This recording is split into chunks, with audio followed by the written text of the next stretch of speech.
নমস্কার। প্রাণারামের মাধ্যমে সম্প্রচারিত ভারত কথার গ্রন্থি মোচনের 596তম পর্বে আপনাদের সবাইকে জানাই সাদর সম্ভাষণ। মহামতি অনন্তলালের পরম আশীর্বাদে আমরা প্রতিদিন শুনে চলেছি সুমঙ্গলী ভারত কথা।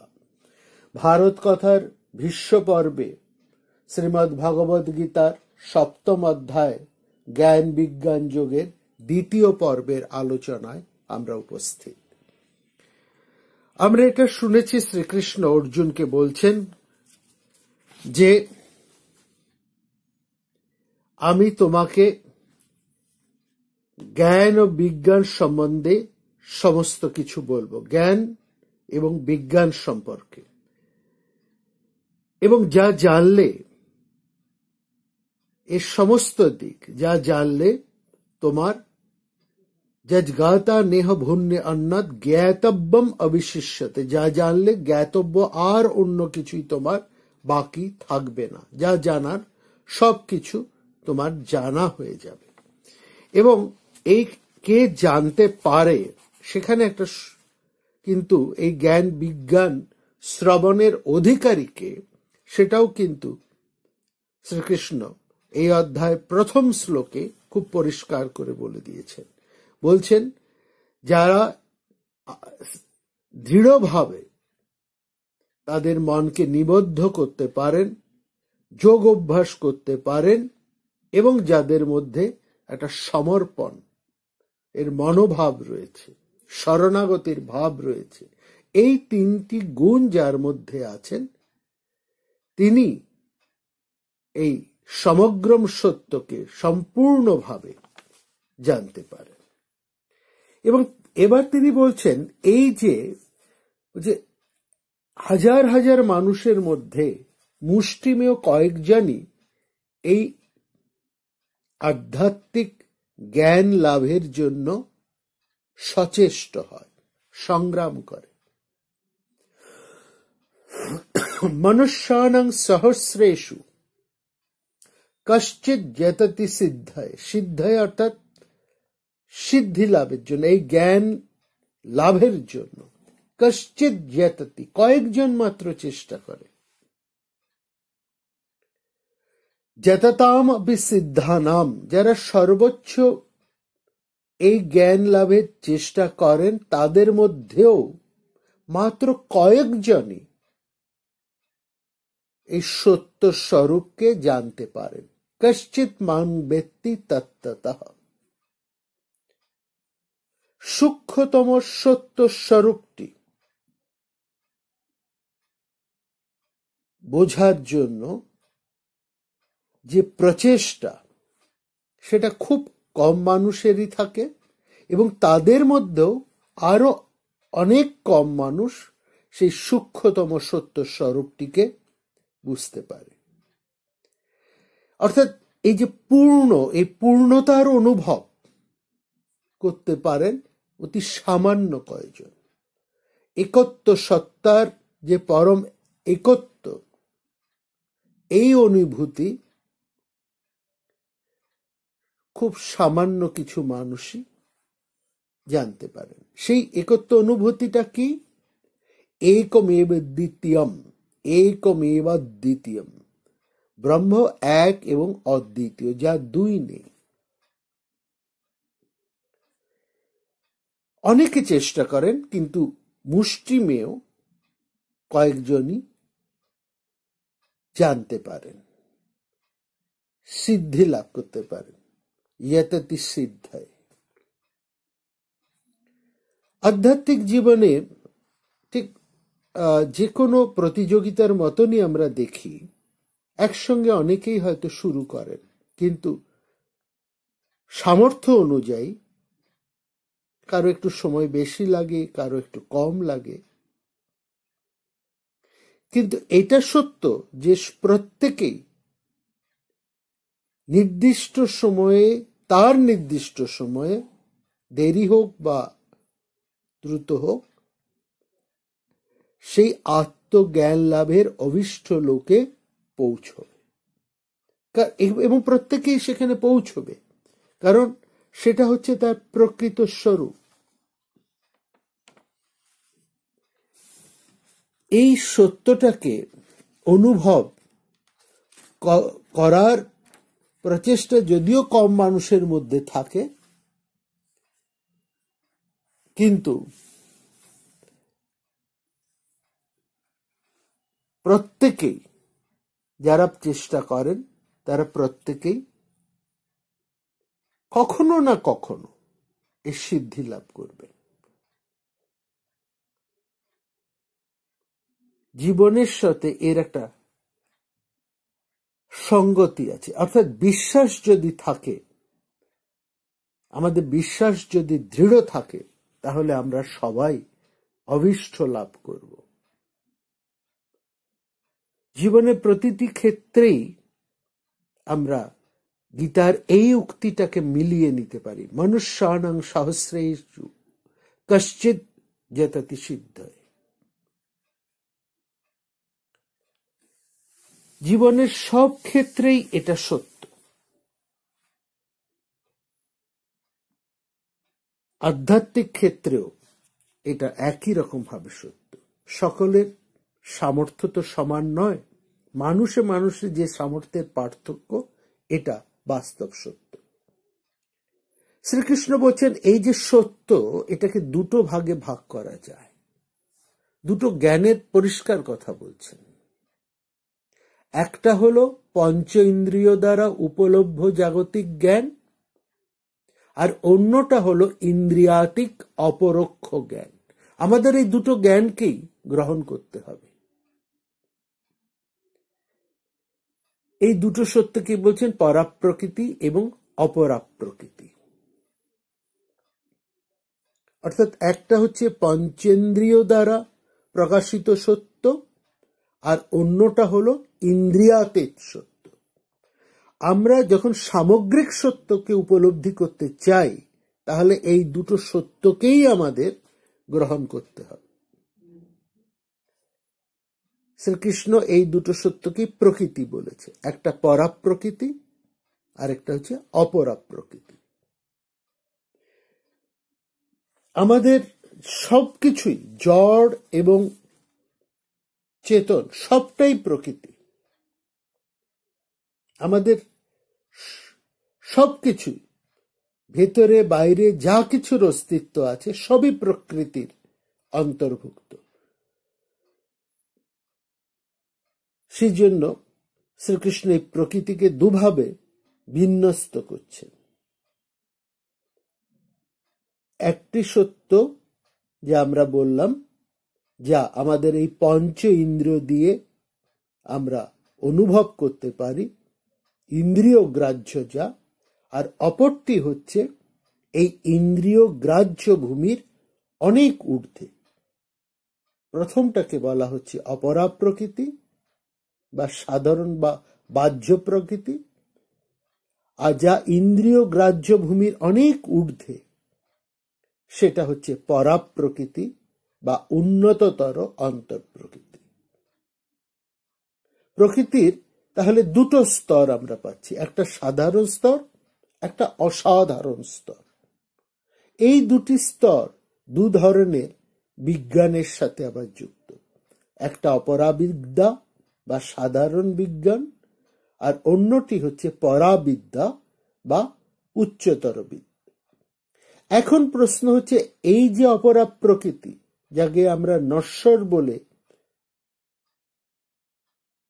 আমাদের নশ্বর বলে যাকে আমরা জানি বুঝি, সেটা কি দিয়ে তৈরি? শ্রীকৃষ্ণ বলছেন এই যে প্রকৃতি, এই যে অপরা প্রকৃতি, এটা 8 ভাগে বিভক্ত। কি সেই 8 ভাগ? না ক্ষিতি, অপ, তেজ, মরুত, বোম এবং এছাড়া মন, বুদ্ধি এবং অহংকার। এই 8টাই হচ্ছে অপরা প্রকৃতির অন্তর্ভুক্ত। এই জন্য এটাকে বলছেন ভিন্না প্রকৃতির অষ্টধা।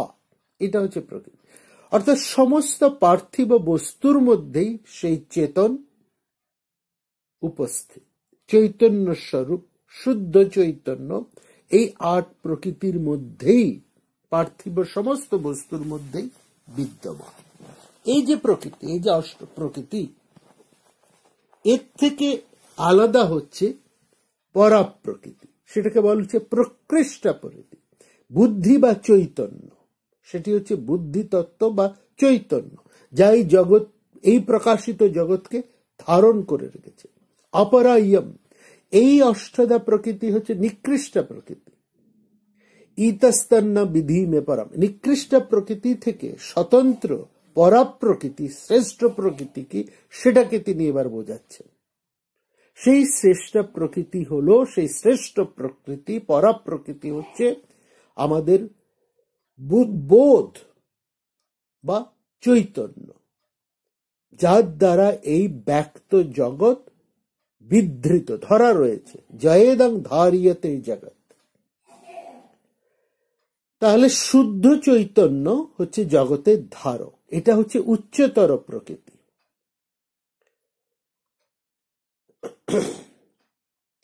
যা কিছু ইন্দ্রিয়ের ধরাছোঁয়ার বাইরে, তাই হচ্ছে অতীন্দ্রিয় বা আধ্যাত্মিক বা অতিপ্রাকৃত। ইন্দ্রিয় গ্রাহ্য ভূমির ঊর্ধ্বে অতীন্দ্রিয় ভূমি। একটা লোক এবং অন্যটা হচ্ছে লোকাত। এই জগৎ হচ্ছে লোক, আর জগতের ঊর্ধ্বে যা আমাদের ইন্দ্রিয় গ্রাহ্যের ঊর্ধ্বে, তা হচ্ছে লোকোত্তর। এই দুটো লোক এবং লোকোত্তর একসঙ্গে মিলে হচ্ছে পূর্ণ সত্য। শুধু লোক পূর্ণ সত্য নয়, আবার লোকোত্তরও পূর্ণ সত্য নয়। লোক এবং লোকোত্তর, অপরা এবং পরা, এই দুই মিলেই পূর্ণ সত্য। গ্রহ নক্ষত্র থেকে মাটি, মহাবিশ্বের যা কিছু আমরা নিষ্পাণ জন পদার্থ, তাদের মধ্যে জীব অপ্রকাশিত। মহাজাগতিক বিবর্তনে যখন সজীব হলো, শারীরিক স্তরে জীব যখন উন্নত হলো, মানে এই জিন বা জেনেটিক্স, তখন একটা নতুন সত্য, একটা নতুন দিক উন্মোচিত হলো।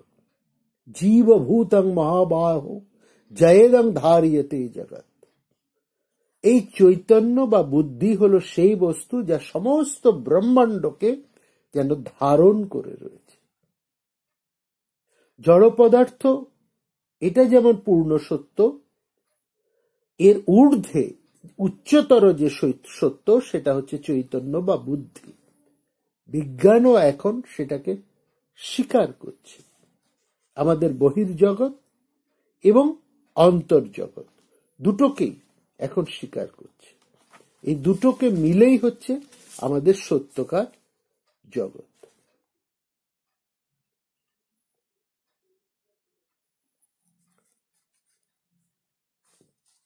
সমস্ত দর্শনের মধ্যে কিন্তু এখন, এবং সমস্ত বিজ্ঞানের মধ্যে এখন এই চৈতন্যকে স্বীকার করা হয়।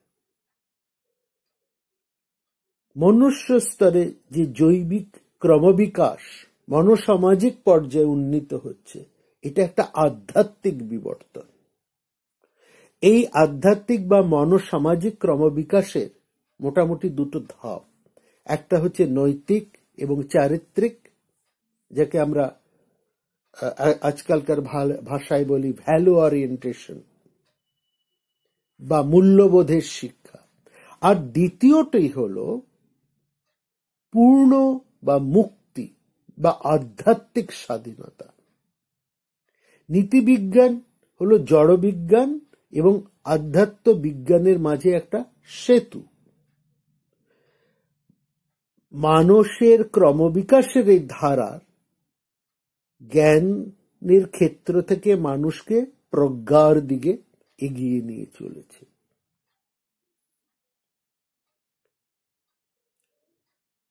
আমরা এই যে জ্ঞান যা আমাদের মধ্যে রয়েছে, মানুষ টিকে আছে তার অজ্ঞ এবং অক্ষমতার জন্য। শিক্ষা দীক্ষার সঙ্গে তার নির্বুদ্ধিতা যুক্ত হলে, যদি যুক্ত হয়ে যায়, তাহলে কিন্তু মানুষ যে বেঁচে থাকবে তার কোনো নিশ্চয়তা নেই। কারণ জ্ঞান হচ্ছে শক্তি, কিন্তু সেই শক্তি ভালো এবং মন্দ উভয় ক্ষেত্রেই ব্যবহার হতে পারে। সুতরাং জ্ঞান বৃদ্ধির সাথে সাথে যদি প্রজ্ঞা না বাড়ে, তাহলে সে জ্ঞান কিন্তু মানুষের দুঃখ বাড়িয়ে তুলবে। অর্থাৎ সে মানুষ তার জ্ঞানের প্রয়োগকে সঠিকভাবে করতে পারবে না।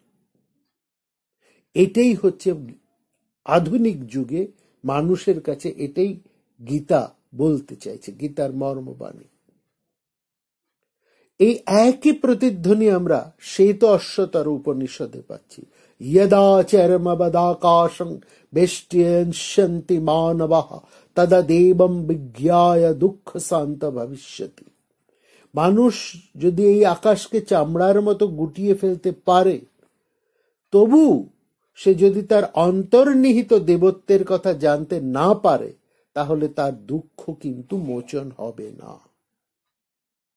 এবং সেই জন্যই এই উপনিষদের আরেকটি শ্লোকে আমরা দেখছি সে একই কথা বলছেন, যদাত্ম তত্ত্বেন তু ব্রহ্ম তত্ত্বং দীপহমন মেনেহ যুক্তং প্রপশ্যত অজং ধ্রুবং সর্বতত্ত্বৈ বিশুদ্ধং জ্ঞাত দেবং মুচ্যতে সর্বপাশৈ।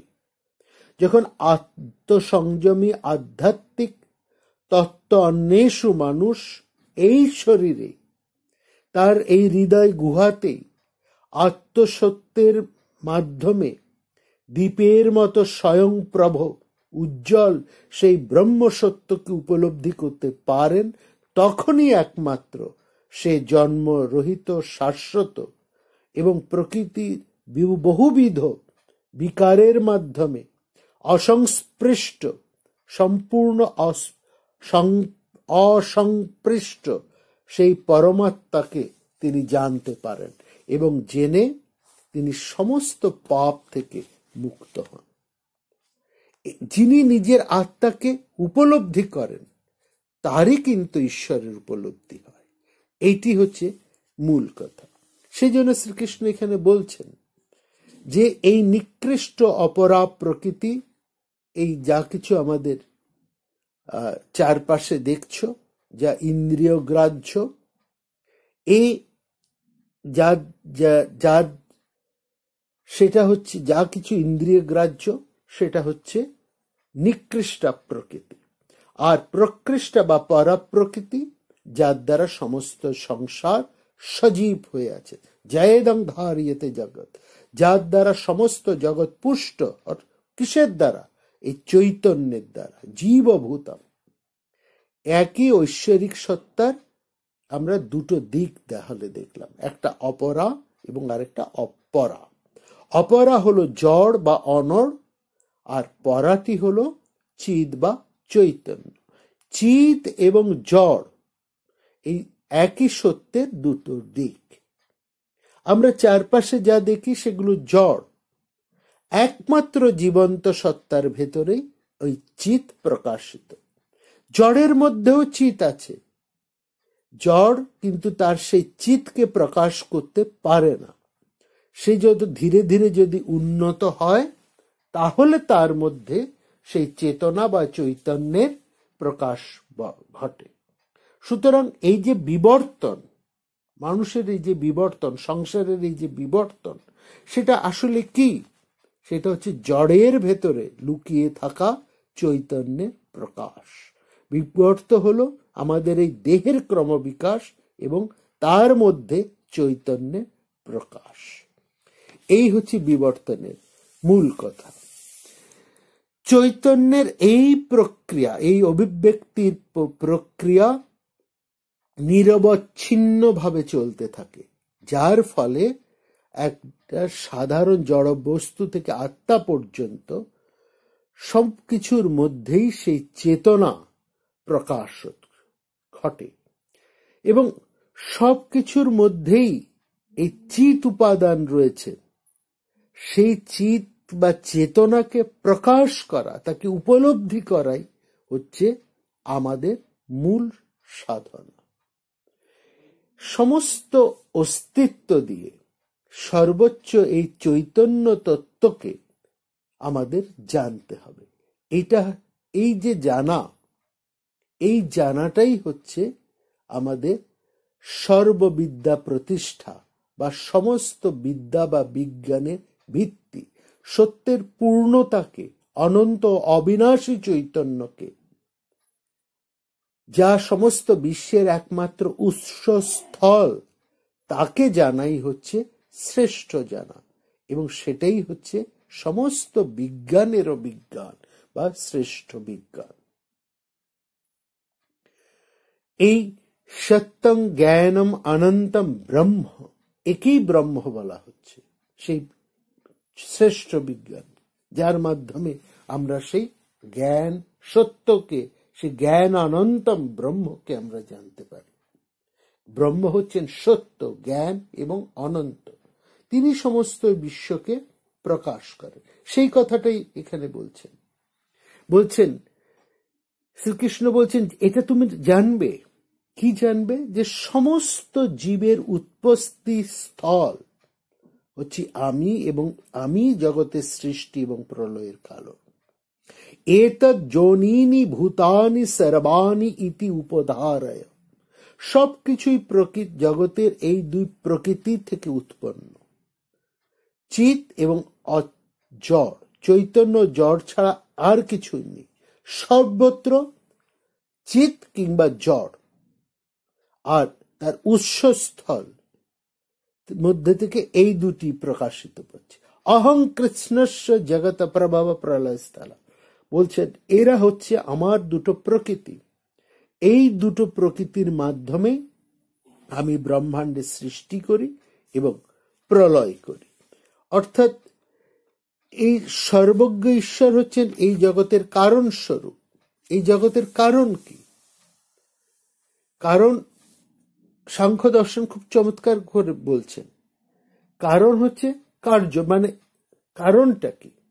কারণ এই দুটো কারণ বলছে, কারণ একটা কার্য হিসেবে বলছে, এই দুই ধরনের যে প্রকৃতি, পরা এবং অপরা আমরা যে পেলাম, এই দুটো প্রকৃতির প্রথমটা হলো সাধারণ প্রকৃতি, যা জড়বিজ্ঞানের অনুসন্ধানের বিষয়, আর দ্বিতীয়টা হলো সেই বুদ্ধি বা চৈতন্য, আধ্যাত্ম বিজ্ঞানের অনুসন্ধানের বিষয়। একই সত্যের দুটো দিক।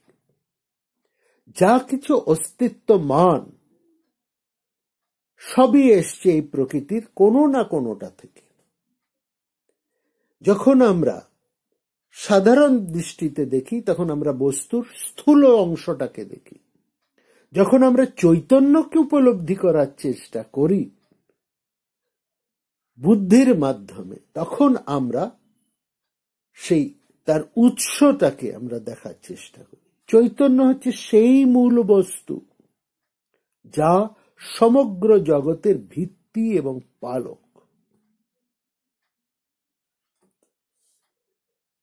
সমস্ত, এই জন্য বলছেন যা জড় তার মধ্যেও কিন্তু চৈতন্য আছে।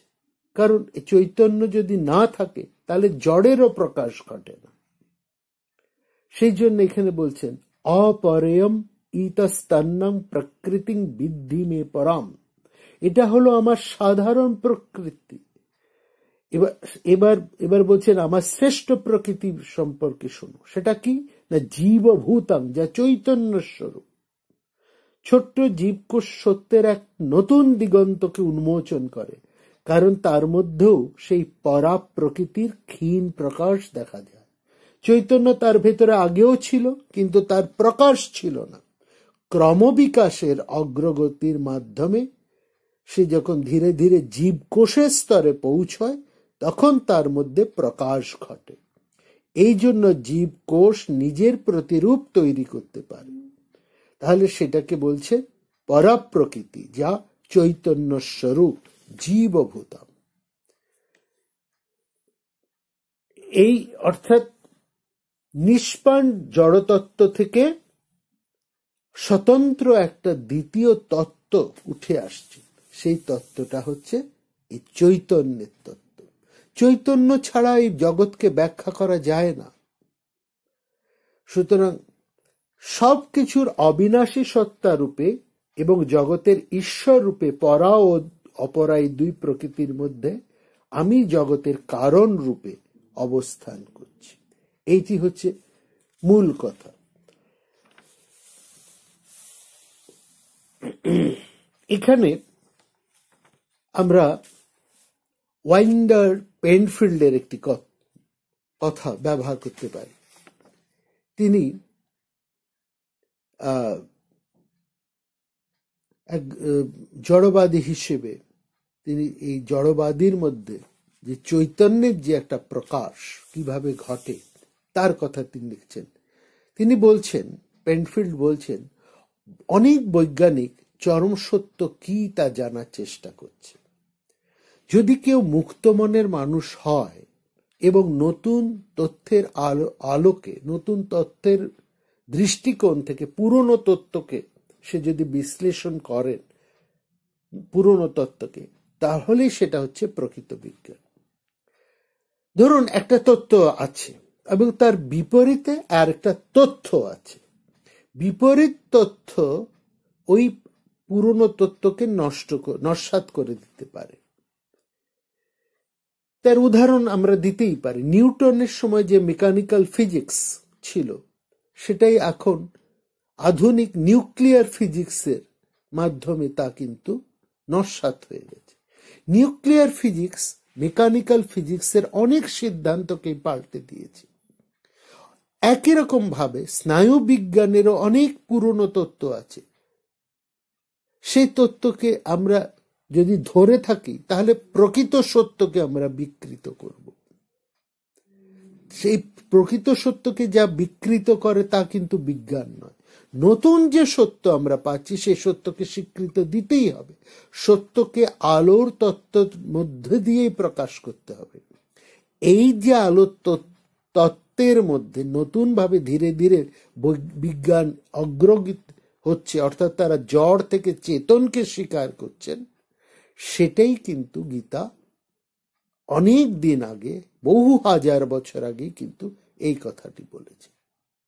সেটা কি, যা আমরা এতক্ষণ আলোচনা করলাম, যে যখন ক্রমবিকাশ ঘটে তখন পরা এবং অপরা এই প্রকৃতির এই দুটো দিকই বর্তমান থাকে, কিন্তু পরাপ্রকৃতি অনেক দেরিতে প্রকাশিত হয়। জীবকোষের জন্মলগ্ন থেকে পরাপ্রকৃতির প্রকাশ শুরু হয়েছে। তার আগে এটা অপরা প্রকৃতির মধ্যে মিশ্রিত ছিল, মিশেছিল। সম্পূর্ণ বিবর্তনটাই আসলে হলো অপরা প্রকৃতিতে নিহিত পরা প্রকৃতির মুক্তি, মানে নিম্ন প্রকৃতির বন্ধন থেকে উচ্চ বা শ্রেষ্ঠ প্রকৃতির আত্মপ্রকাশ। এবং তার ফলেই আমরা সেই মুন্ডক উপনিষদ যেমন বলছেন যে যা কিছু এই বিশ্বের মধ্যে প্রকাশিত সবই হচ্ছে সেই অবিনশ্বর ব্রহ্ম, ব্রহ্মৈব বেদম অমৃতম। এই হচ্ছে মূল কথা, এটাই এখানে বলতে চাইছেন। তাহলে আসল কথা হচ্ছে যে মানুষ হচ্ছে সব কিছুর মধ্যে, এখানে একটা খুব চমৎকার কথা বলছে এই যে যা ব্রহ্ম বলছো, যা বিরাট বলছে, সেটা কোনো জড় নয়, সেটা হচ্ছে শুদ্ধ চৈতন্য। আত্মা এবং ব্রহ্ম শব্দের মধ্যে কোনো পার্থক্য নেই। একটা ব্রহ্ম দিয়ে আমরা সেই আত্মাকে প্রকাশ করি, আত্মার মধ্যেও আমরা সেই ব্রহ্মকেই নিরীক্ষণ করি। প্রকৃতপক্ষে ব্রহ্ম এবং আত্মা এক। যে চৈতন্য আমার এই দেহ মন মানে বস্তুর মধ্যে আবদ্ধ হয়ে আছে, এবং যে চৈতন্য বিশ্বের মূল কারণ, দুটোই এক এবং অভিন্ন। আত্মৈব ইদং সর্বম ব্রহ্মৈব ইদং সর্বম। কেবল আত্মাই এই বিশ্ব প্রপঞ্চ হয়েছে, কেবল ব্রহ্মই এই বিশ্ব প্রপঞ্চ হয়েছে। সুতরাং আত্মা এবং ব্রহ্মের মধ্যে কিন্তু আলাদা বলে কিছু নেই। কথাটা হচ্ছে মন, বুদ্ধি এবং অহংকারের পেছনে যে শাশ্বত আত্মা নিরত বিরাজমান, তার আলোকেই সমস্ত কিছু আলোকিত এবং কর্ম শক্তিতে ভরপুর হয়ে উঠেছে। সেই জন্য আসলে মূলটা কি? আমরা তো মন, বুদ্ধি, চিত্ত বা অহংকার নই। আসলে একজন মানুষ হচ্ছে প্রকৃতপক্ষে সে শরীর নয়, সে মন নয়, সে বুদ্ধি নয়, সে চিত্ত নয়, সে অহংকার নয়। সে আসলে কি? সে হচ্ছে চিৎ স্বরূপ বা জ্ঞান স্বরূপ, সে হচ্ছে আনন্দ স্বরূপ। মনোবুদ্ধি অহংকার চিত্তানি নাহং, না চ স্রোত জিহ্বে, না চ ঘ্রাণ নেত্রে, না চ ভৌম ভূমির তেজন বায়ু, চিদানন্দ রূপ শিব অহং শিব অহং। এই একই কথা সে কঠোপনিষদের মধ্যেও রয়েছে, যে কেবল শরীর, মানুষের শরীরেই নয়, সমস্ত বিশ্বই এই আত্মার আলোকে আলোকিত। না তত্র সূর্য ভাতি, না চন্দ্র তারকং, নেমা বিদ্যুৎ ভান্তি কুতয় অগ্নি, তমেব ভান্তমনুভাতি সর্বং, তস্য ভাসা সর্ববিদং বিভাতি। সেই কথাই এখানে বলছেন। এই যে জ্ঞান এবং বিজ্ঞানের কথা বলছেন, জ্ঞানং তেহং সবিজ্ঞানম, জ্ঞানের সাথে যে অপরক্ষর অনুভূতিকতা সম্পূর্ণভাবে বলছেন, সেই কথাটাই এখানে তিনি বলছেন যে যা কিছু এই সংসারের মধ্যে দেখছো, যা জড় বলে দেখছো, তার মধ্যে কিন্তু আদতে সেই চৈতন্যেরই অবস্থান। সমস্ত জড়ের মধ্যে দিয়েই সেই চৈতন্য বা চিৎ শক্তি যা মূর্ত হয়ে এই বিশ্বকে প্রকাশ করছে। অর্থাৎ সমস্ত কিছুর মধ্যেই সেই চৈতন্য রয়েছে, যাকে বিজ্ঞানীরা বলছেন বিকাশ। যা কিছু বিকাশ ঘটছে, কিসের বিকাশ? এই চৈতন্যের বিকাশ। এই চৈতন্যের বিকাশের মধ্যে দিয়ে সমস্ত এই সংসার প্রকাশিত হয়ে আছে। যত বা ইমানি ভূতানি জায়ন্তে, যার থেকে এই সমস্ত জীব বস্তু জন্মাচ্ছে, ইয়েন জাতানি জীবন্তি, যার সাহায্যে জন্মাবার পর তারা জীবিত থাকে, যৎ প্রয়ন্তি অভিসংবিশন্তি, বিনাশকালে তার মধ্যে যা ফিরে যায়, সেই সত্যকে উপলব্ধি করার চেষ্টা করো। সেই সত্যকে কেউ বলছেন আত্মা, সেই সত্যকে কেউ বলছেন ব্রহ্ম। এই হলো যা প্রকৃত শুদ্ধ চৈতন্য, যা আমাদের সংসারের সর্বত্র সব কিছুর মধ্যেই যা ছড়িয়ে রয়েছে, সব কিছুর মধ্যেই যার পরম প্রকাশ। তাহলে এই হচ্ছে মূল জিনিস, যা আমরা এই সপ্তম অধ্যায়ে যে জ্ঞান এবং বিজ্ঞানের উপাদান নিয়ে যা নিয়ে আলোচনা করছেন, তারই হচ্ছে মূল কথা। এবার সেখানেই বলছেন শ্রীকৃষ্ণ বলছেন, অর্জুন, ধনঞ্জয়, আমার থেকে শ্রেষ্ঠ আর এই সংসারে কিছু নেই। একটা সুতোর মধ্যে যেমন সার সার ভাবে মুক্ত গ্রথিত থাকে, ধরা থাকে, তেমনি জগতের সমস্ত কিছু আমার মধ্যে অনুস্যুত হয়ে আছে, ধরা আছে। এই শ্লোকটা ভীষণ ভীষণ গভীর অর্থপূর্ণ। কৃষ্ণ কেন বলছে আমার থেকে শ্রেষ্ঠ আর কিছু নেই?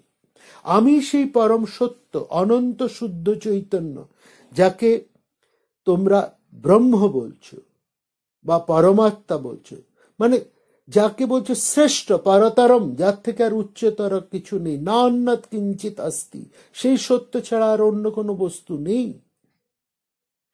এই হচ্ছে সেই সামগ্রিক সত্য, যার বাইরে অন্য কিছুর অস্তিত্ব নেই।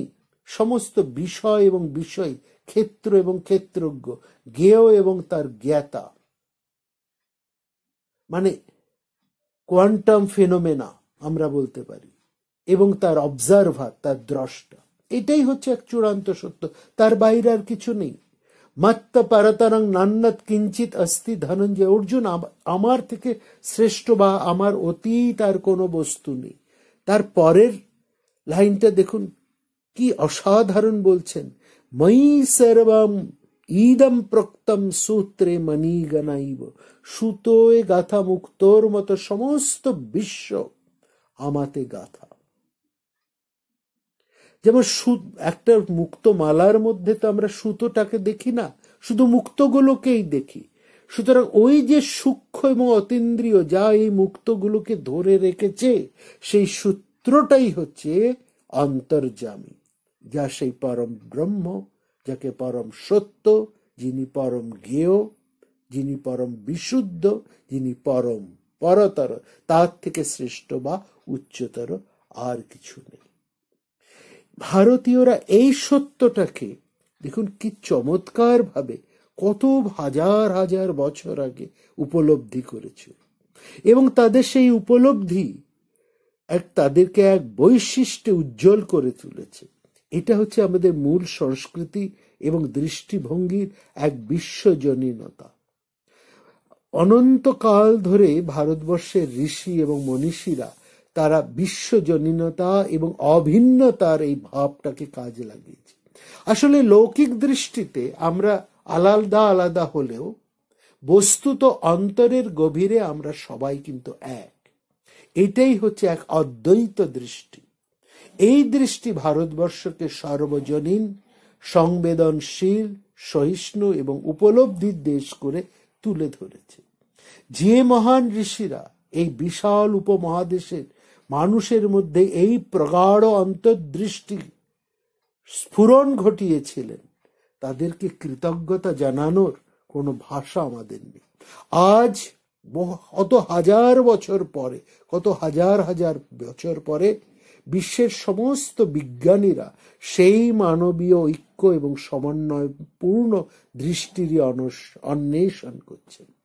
মই মানে আমাতে সর্বম ইদম প্রক্তম সূত্রে মণি গণাইব। মণি অর্থাৎ রত্ন বা মুক্ত, মণি গণাইব মানে রত্নরাজির মতন সমস্ত কিছু সারিবদ্ধভাবে গাঁথা আছে। যেমন সূত্র মানে সুতোর মধ্যে সবার অন্তরে সেই এক সত্য, এক ঐশ্বরিক সত্তা রয়েছে। তাকে বলা হয় সূত্রাত্মা, তাকে বলা হয় অন্তরাত্মা, তাকে বলা হয় অন্তর্যামী। সেই সূত্র বস্তুত বাইরের থেকে আমরা সবাই আলাদা আলাদা হলেও ওই অন্তরাত্মার সূত্রে আমরা সবাই কিন্তু এক। আমরা কিন্তু এক অন্যের থেকে আলাদা নই। আমরা যেমন একটা দেশের নাগরিক, আলাদা আলাদা মানুষ, কিন্তু দেশের হিসেবে আমরা সবাই এক দেশের অধিবাসী নাগরিক। ঠিক সেইটাকে যদি আমরা অন্তরের দৃষ্টি দিয়ে দেখি, তাহলে আমরা সেই একত্বকে, সেই পরম সত্যকে উপলব্ধি করতে পারি। সেখানে মানে অন্তর্যামী রূপে তিনি সমস্ত কিছুকে এক করে ধরে রেখেছেন এবং সব কিছুকে তিনি নিয়ন্ত্রণ করছেন। সেখানে একটা খুব সুন্দরভাবে বলা হচ্ছে, ইয় পৃথিব্যং তিষ্ঠম পৃথিব্য অন্তর ইয়ং পৃথিবী ন বেদ যস্য পৃথিবী শরীরং ইয় পৃথিবী অন্তর জাময় তেষতে আত্মা অন্তর্জামামৃত। যাজ্ঞবল্ক্য একটা খুব মহত্ব বলছেন যিনি পৃথিবীতে আছেন কিন্তু পৃথিবীর ভেতরে আছেন, অথচ পৃথিবী যাকে জানে না, পৃথিবী যার শরীর, যিনি পৃথিবীর অভ্যন্তরে থেকে পৃথিবীতে অনুষ্ঠিত সমস্ত কাজকে নিয়ন্ত্রণ করেন, তিনি অন্তর্যামী, তিনি শাশ্বত আত্মা। একমাত্র অন্তর্নিহিত এই বস্তুটি সত্তা হচ্ছে অবিনাশী। এই সত্তাই একমাত্র অবিনাশী, আর বাদ বাকি সবকিছু নশ্বর। যা সর্বেষু ভূতেষু তিষ্ঠন, যিনি সমস্ত জীবের মধ্যে আছেন, যিনি সমস্ত জীবের মধ্যে থাকেন অথচ জীব যাকে জানে না, যিনি সবার অভ্যন্তরে থেকে সবাইকে নিয়ন্ত্রণ করে, এসো তে আত্মা অন্তর্যামী অমৃত। এই হলো সেই তোমার আত্মা, যিনি অন্তর্যামী ও অবিনাশী। এই হচ্ছে বৃহদারণ্যক উপনিষদে যাজ্ঞবল্ক্য কি অপূর্ব ভাবে তিনি এই জিনিসকে বোঝাচ্ছেন।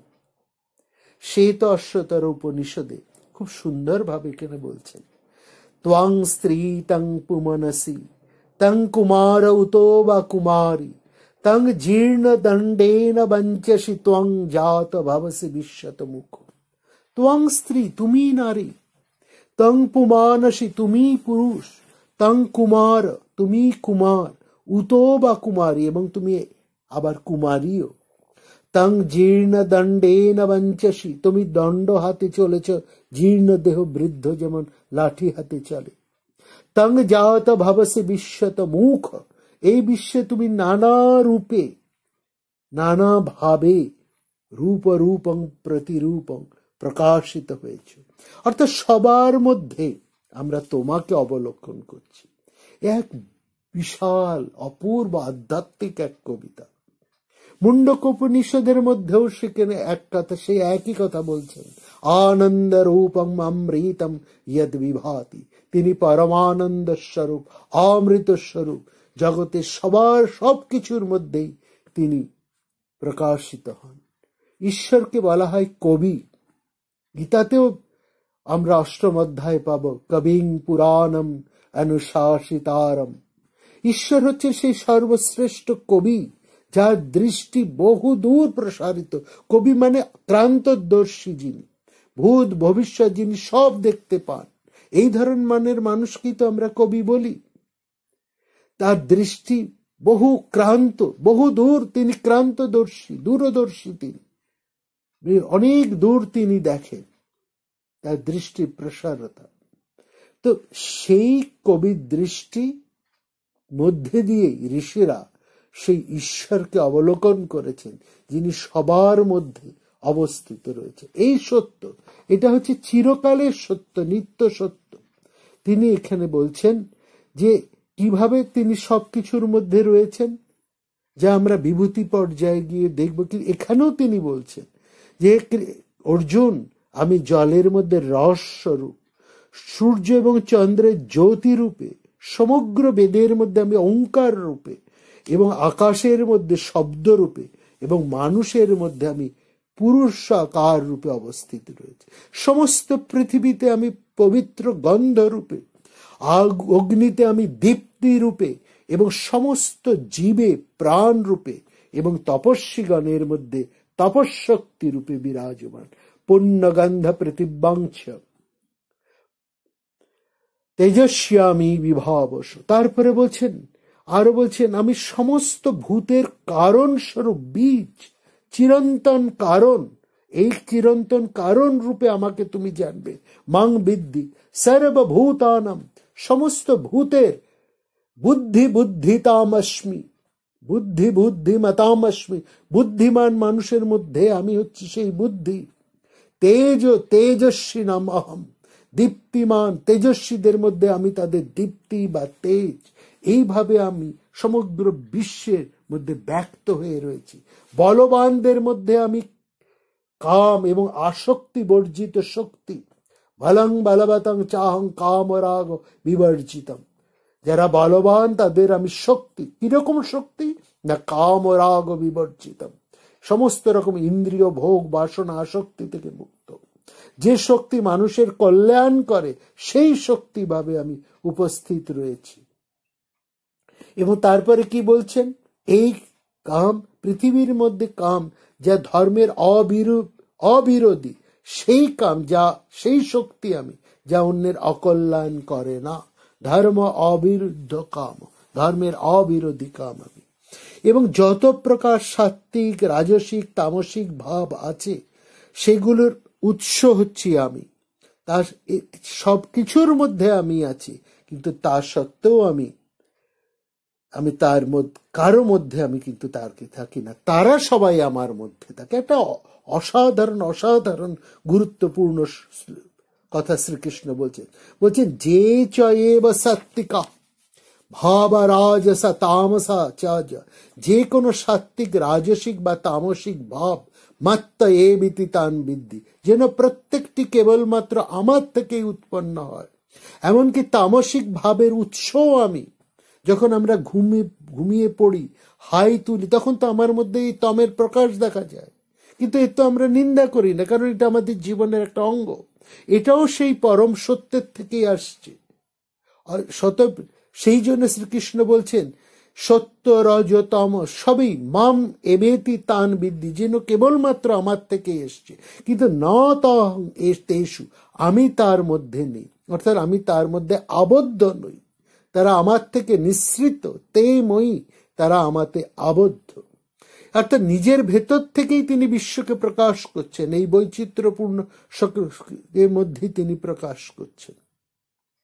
এবং তারপরে এই তিনটি গুণের রূপান্তরের কথা তিনি বলবেন। এখানে আমরা একটা কথা বলে রাখি, বলছেন এখানে যে আমরা বারবার বলছি, শ্রীকৃষ্ণ বলছে যে যে আমি সব আমার মধ্যে, আসলে এই কথা শ্রীকৃষ্ণ বলছেন কারণ তিনি স্বরূপকে জেনেছেন। এরকম একজন যিনি স্বরূপকে সত্য সত্যিই জানতে পারেন, যিনি যথার্থ প্রজ্ঞাবান, যিনি প্রকৃত আত্মবিদ, যার সেই বিরাট দর্শন হয়েছে, পূর্ণ সত্যকে যিনি স্বরূপত উপলব্ধি করেছেন, তিনি বলবেন আমি ব্রহ্ম, অহম ব্রহ্মাস্মি। তিনি তখন বুঝতে পারেন যে তার সাথে এই পরম সত্যের মধ্যে কোনো পার্থক্য নেই। যতক্ষণ আমরা এই শরীরের মধ্যে আবদ্ধ, আমরা যখন নিম্ন স্তরের মধ্যে রয়েছি, তখন কিন্তু এই বিরাট জিনিসকে আমরা ধরতে পারি না। আমরা তখন ভাবি ওই বিরাটটা বুঝি আলাদা, আর আমরা ক্ষুদ্র। আমি ক্ষুদ্র অতি দীন, তুমি মহান ও বিরাট। কিন্তু যখন আমি স্বরূপত নিজেকে চিনতে পারি, আমার যখন প্রকৃত স্বরূপের উপলব্ধি ঘটে, যখন আমি সেই পূর্ণ সত্যকে জানতে পারি, তখন আমি জানতে পারি এই পূর্ণ সত্য যে উপাদান দিয়ে তৈরি, আমিও সেই একই উপাদান। তখনই আমি বলতে পারি আমিও হচ্ছি সেই সৎ, চিৎ এবং আনন্দ স্বরূপ, কারণ এটাই তো আমার প্রকৃত স্বরূপ। সেই স্বরূপকে জানতে পারি, তখনই আমি বলতে পারি আমি হচ্ছি সেই পরম সত্য, অহম ব্রহ্মাস্মি। এই জ্ঞানটা তখন তার, তখনই সে বলতে পারে এই সংসারে যা কিছু দেখছো সবই আমার প্রকাশ, কারণ সে সেই পরম সত্যের সাথে নিজেকে আর আলাদা কিছু দেখেন না। এই অবস্থার মধ্যেই কিন্তু এই পরম মহেশ যোগী যোগেশ্বর শ্রীকৃষ্ণ অবস্থান করছে। তিনি যা কিছু বলছেন সেই যোগের পর্যায় থেকে তিনি বলছেন, যোগযুক্ত হয়ে বলছে, যোগেশ্বরের ভূমিকা থেকে বলছে। এই জন্য তিনি নিজেকে এইভাবে প্রকাশ করছে, যা দেখছো সবই হচ্ছি আমি, সবকিছুর মধ্যেই আমি।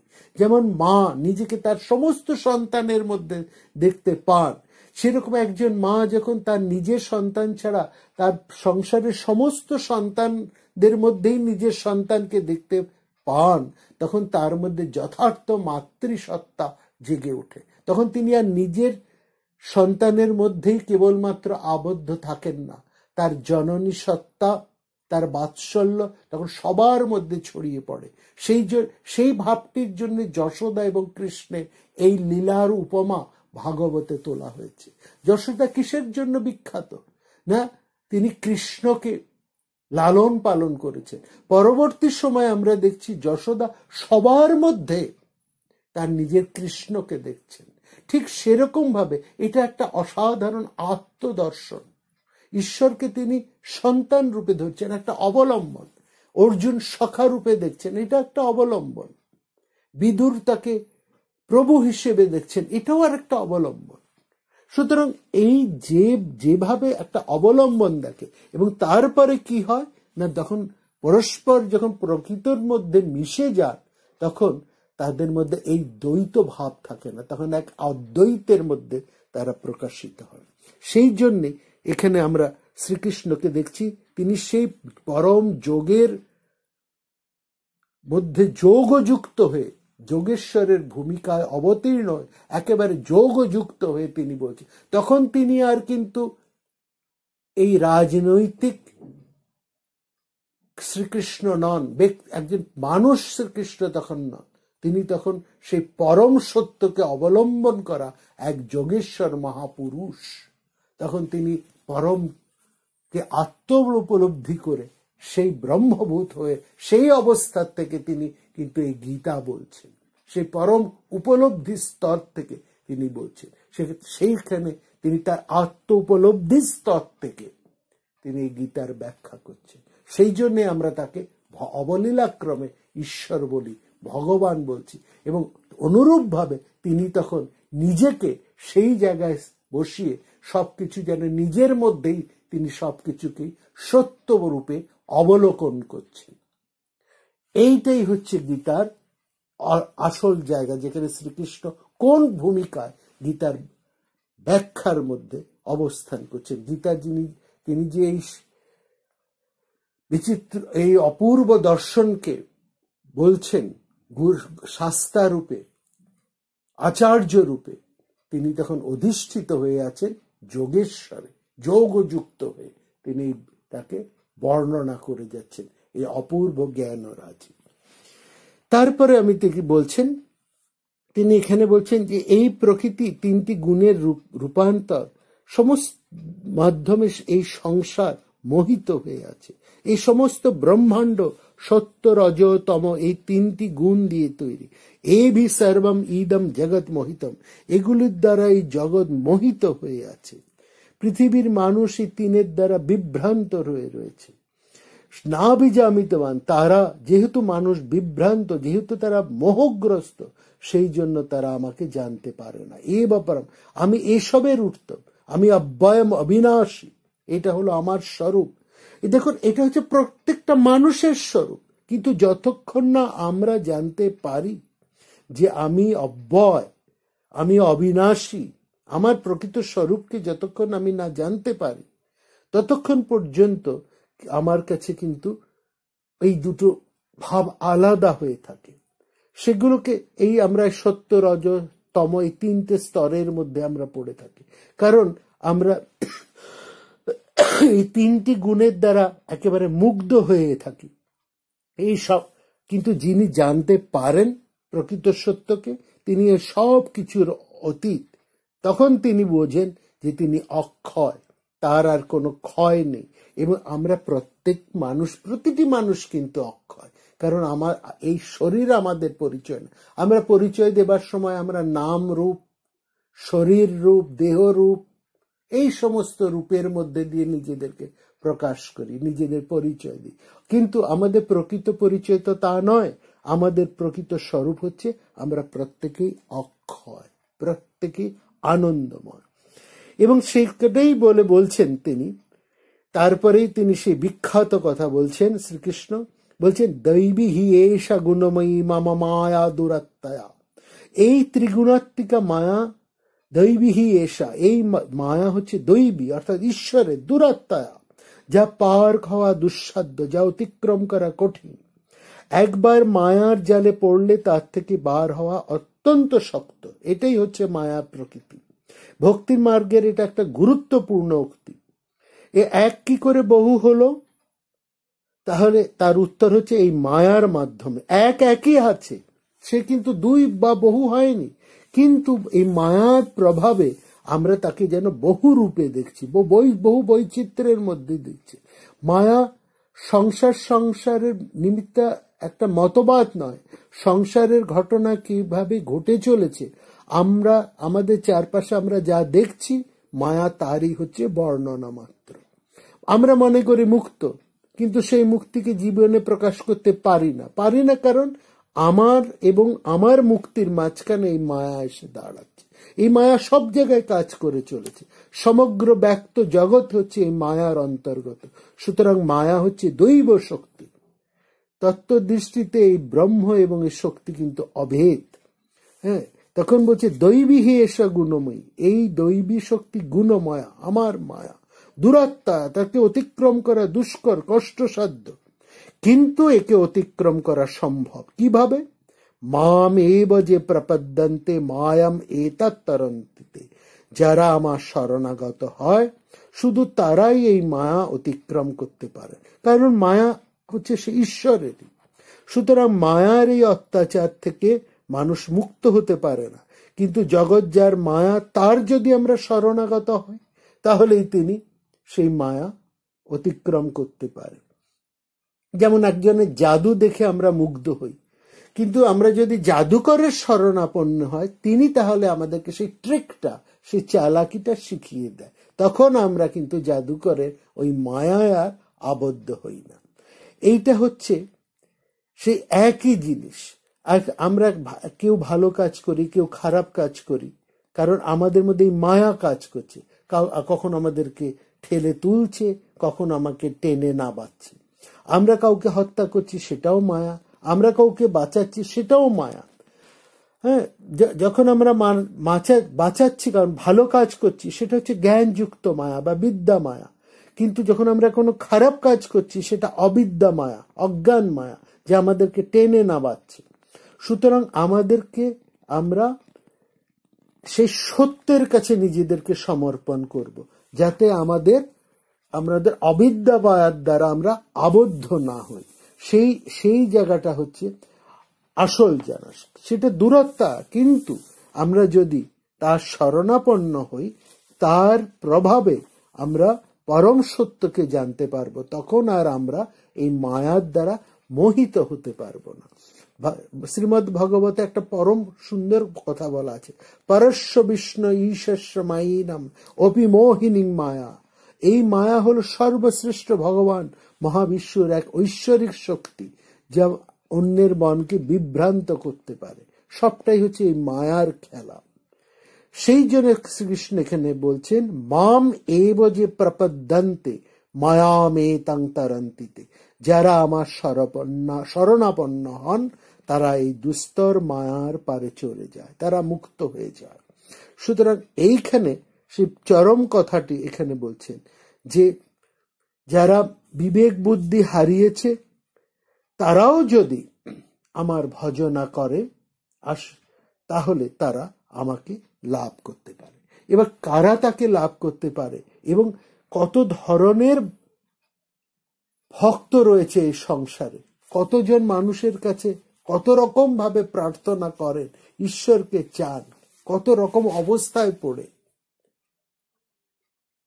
তারই কথা এবার এখানে বলছে। তা এই যে পরের যে কথাগুলো আসবে শ্রীকৃষ্ণ বলবেন, সেগুলো কিন্তু আমাদের সাধারণ জীবনে খুব ইন্টারেস্টিং একটা ব্যাপার। সেই তিনি কত ধরনের মানুষ কত রকম ভাবে সেই ঈশ্বরের শরণাপন্ন হন তাদের নিজেদের স্বার্থ উদ্ধার করার জন্য। এর মধ্যে একটা মজা আছে, সেটা যখন দেখি তখন আমরা নিজেদেরকেই তার মধ্যে দেখতে পাই, আমাদের ভূমিকাকে আমরা তার মধ্যে দেখতে পাই। এবং তার মধ্যেও আমরা দেখি একজন আছেন যিনি পরম বুদ্ধিমান। কে সেই বুদ্ধিমান, কেন তিনি বুদ্ধিমান, কিসে তিনি আমাদের সাধারণ মানুষের থেকে সেরা, সেই কথাই আমরা শুনব আগামী পর্বে। আপনারা সবাই খুব ভালো থাকবেন, আনন্দে থাকবেন।